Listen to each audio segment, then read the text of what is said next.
Korea. Those are outstanding results. Outstanding. I'm so impressed with him right now. Yeah, well, hold on, man. The countdown has begun. The players have begun loading. You and I have begun loading as well. And the first map, it looks like it is going to be IPL Daybreak, which is going to be a great start to this series. Daybreak has been a map where we've seen some very crazy matches thus far. But yes, thanks for breaking down the prize pool. These two players here coming from different regions of the world, they're competing here for a shot at so much money. And it looks like all the players have loaded up. It's just on you and me now to load up and we'll be in the game. Yes, sir. We are ready to go here. Not sure what's taking so long. There we go. Finally, the game is underway. This is it, the semifinals of IPL 3. You guys ready for this? Oh yeah. All right, ladies and gentlemen, on the top right-hand corner of the map, we have all generations, the TheStC. Make some noise for him. Oh, that was weak. Yeah, you guys got to do that again. One more time, make some noise. All right, and in the bottom left-hand corner, if you guys are fans of this Zerg Phenom all the way from Europe, he has been tearing it up. Make some noise for Millennium Stephano.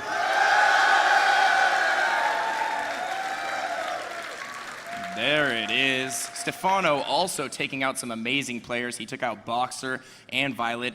His ZVT is ever impressive. I love watching him play. You know, he's such a young player as well.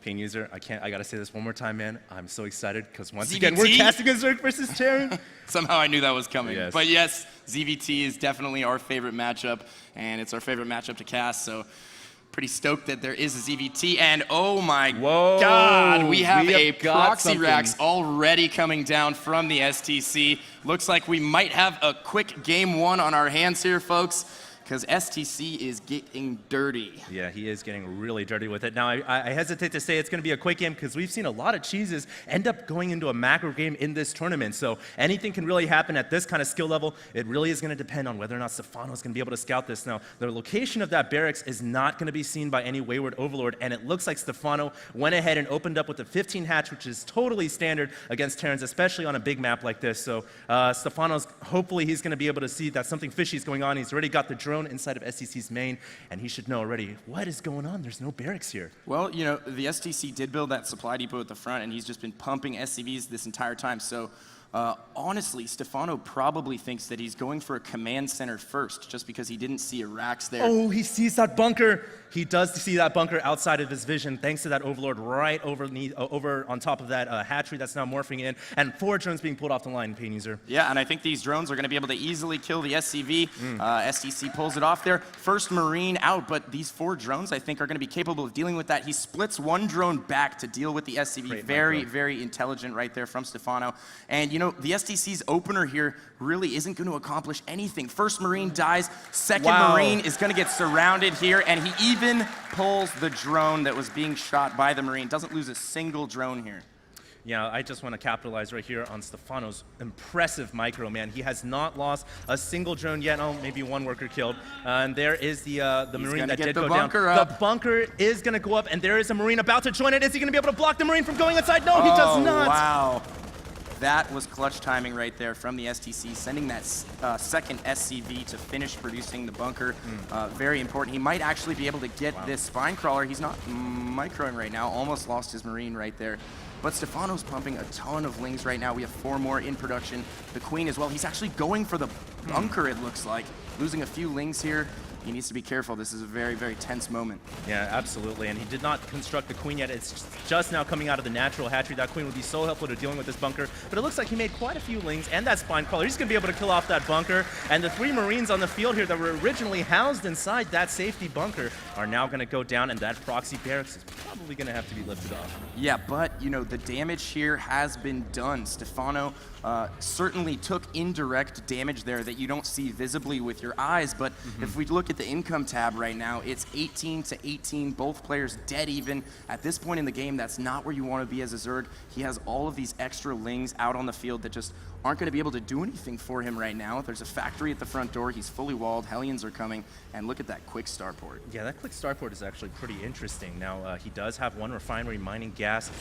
He certainly did do some indirect damage, as you pointed out before, Pain User. And it's going to come down to what these Zerglings can do on the map. They will be able to provide total map control for quite some time and maybe get some scouting in on that ramp. Now, these two Zerglings have just been roasted by that Hellion. In fact, make it 4, maybe even 5. This Hellion micro is quite impressive.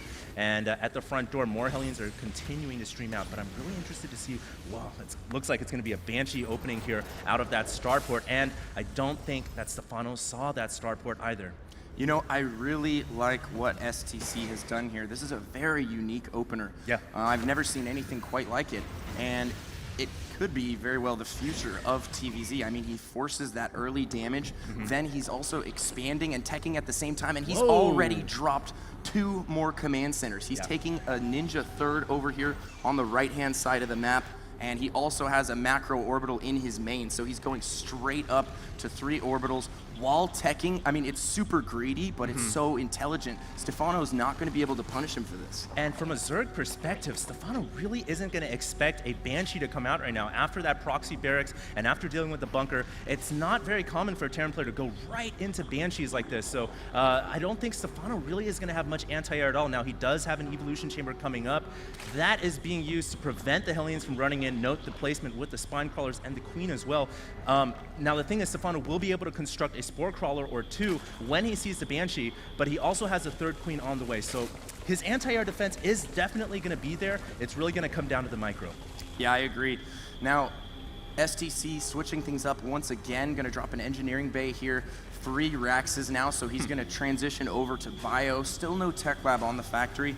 I'd imagine he'll get that sometime pretty soon here, but this Banshee going to be able to certainly get a few drone kills, and I'm sure he'll just target as many drones as he can and try and sneak out of there. Actually, it looks like he's going to go for the Queen here, and I think he will be able to get it. Oh, no. 2nd Queen going to join in from the natural, but still, this is just very irritating. It's throwing Stephano off of his game a little bit and picking off a few drones here and there. Yeah, Pain User, this is such an interesting build, as you said before, from the Terran player. Not very often you see that kind of proxy barracks into double expand with a starport, with Banshee harass. All these little things that the Terran player TheStC is doing is so unorthodox, and it's really kind of throwing Stephano off his game. Now, I'm going to be really interested to see what Stephano does from here on out. Is he going to go into Muta Baneling? We do see +1 melee and +1 carapace on the way.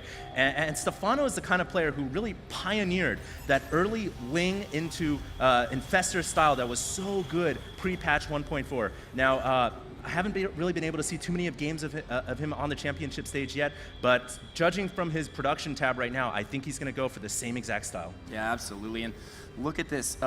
Speaking of unorthodox, he got this early Viking out as well. You know, you do see players do that from time to time, but it's certainly not common. Everything he's doing right now in this matchup is very uncommon, and it's actually working out for him. I mean, he's managed to control Stephano a little bit here.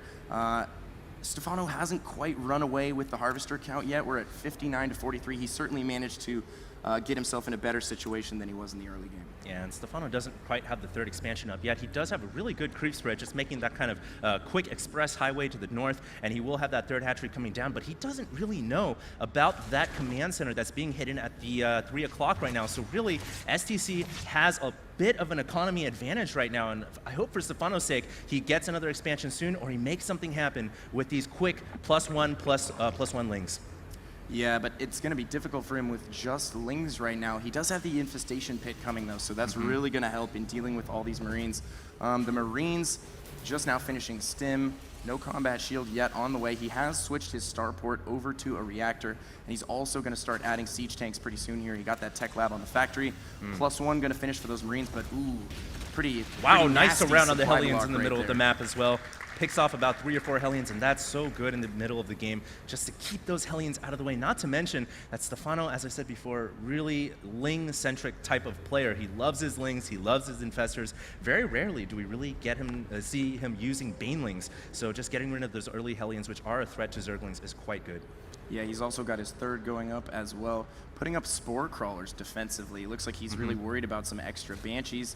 But he's just using that Banshee, well, he was just using it to control space, and now sending that Viking over to try and clear some Overlords out of the potential drop lane for later in the game. And I really like this because he's opening up different avenues for dropping later on in the game, and you know, Stephano's not going to have all of those Overlords in position to sight the Medivacs. Absolutely, you're so true, man, and he won't have creep tumors extending down south either, so his main is actually quite vulnerable to a drop right now, and it actually looks like the TheStC is gearing up for a double Medivac drop right here. There he goes, loading up 2 Medivac worth of Marines.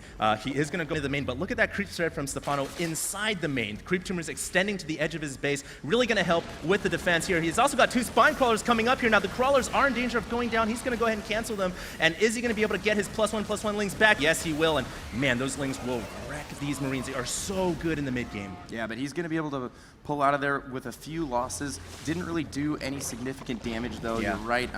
He probably wanted to get much more out of that drop. Look at that, though. Forces a cancel on the hatchery in the top left corner, just using that Banshee from early on. And I really like that he didn't get too greedy with the Banshee. It's still alive at this point in the game, and it's still harassing, and he's also dropping the main once again at the exact same time here, and he's going to do some additional damage at the main. Yeah, and these drops are actually really tailored to not only kill off drones wherever possible, but also pick off major buildings like the spawning pool, the spire. Maybe in this case it would be the infestation pit, because Stephano really doesn't use Mutas all that often. He gets a surround, by the way, on those Marines in the middle of the field. Pretty good work from Stephano so far. And this is the play style that Stephano has really championed, this +1/+1 ling into Infestor. He's still using it post-patch, and it seems to be working really well even against OGS TheStC. Yeah, it definitely works out for him, and it is a unique Oh, style. he's going to get so many lings at the third pain user. He's now moving in with all those Marines to try and clean this up, but so many SCVs and Mules are going to go down here. Oh. And just now brings in those Infestors, but no fungal growth going off on that pack of Marines there. Additional Lings are going to join in here. He has more Infestors as well, and I think he might be able to clean this up. Yeah, those +2/+2 lings now are just wrecking the Marines in combination with the Infestors. This is what Stephano is really known for. More reinforcement Marines have arrived along with 2 tanks as well, but the SCV line has been ravaged at the 3 o'clock. You guys can see 28 workers killed for Stephano, and the economy tab showing Stephano now at 64/47, but the TheStC isn't out of it yet. He did keep that orbital command alive. It looks like he's going to clean up those infested Terrans as well, but is he going to lose the planetary fortress now morphing at the middle of the map? He may indeed. We have additional Zerglings here and more Infestors joining in from Stephano. And I don't know what the TheStC is going to be able to do about this. The planetary will go down. Additional SCV is going to go down here as well. Stephano just playing so solid right now, really utilizing those Infestors so well. And also the mass Lings just... TheStC doesn't have enough Marines to deal with it. He doesn't have the production. Once he lost that initial pack of Marines, it's just been kind of a snowball effect. Stephano continues to whittle down the Marine numbers, and he's not allowing him to get that ball that, you know, Terran really needs. Yeah, and you know what Stephano's really good at the mid to late game? Oh, great fungal growth. Hold that thought, guys, and we may have an engagement here at the 3 o'clock. The orbital is in danger of going down. This is a very, very tense moment because units are continuing to flood in, but it looks like Stephano may be backing up for more reinforcements. Stephano is really good, guys, at transitioning into Ultralisk Cavern. He's great at getting +3/+3 with the Cracklings. The Crack upgrade for Zerglings is so good. And it looks like he's just going to force the GG on the TheStC. Wow, impressive play. Impressive play.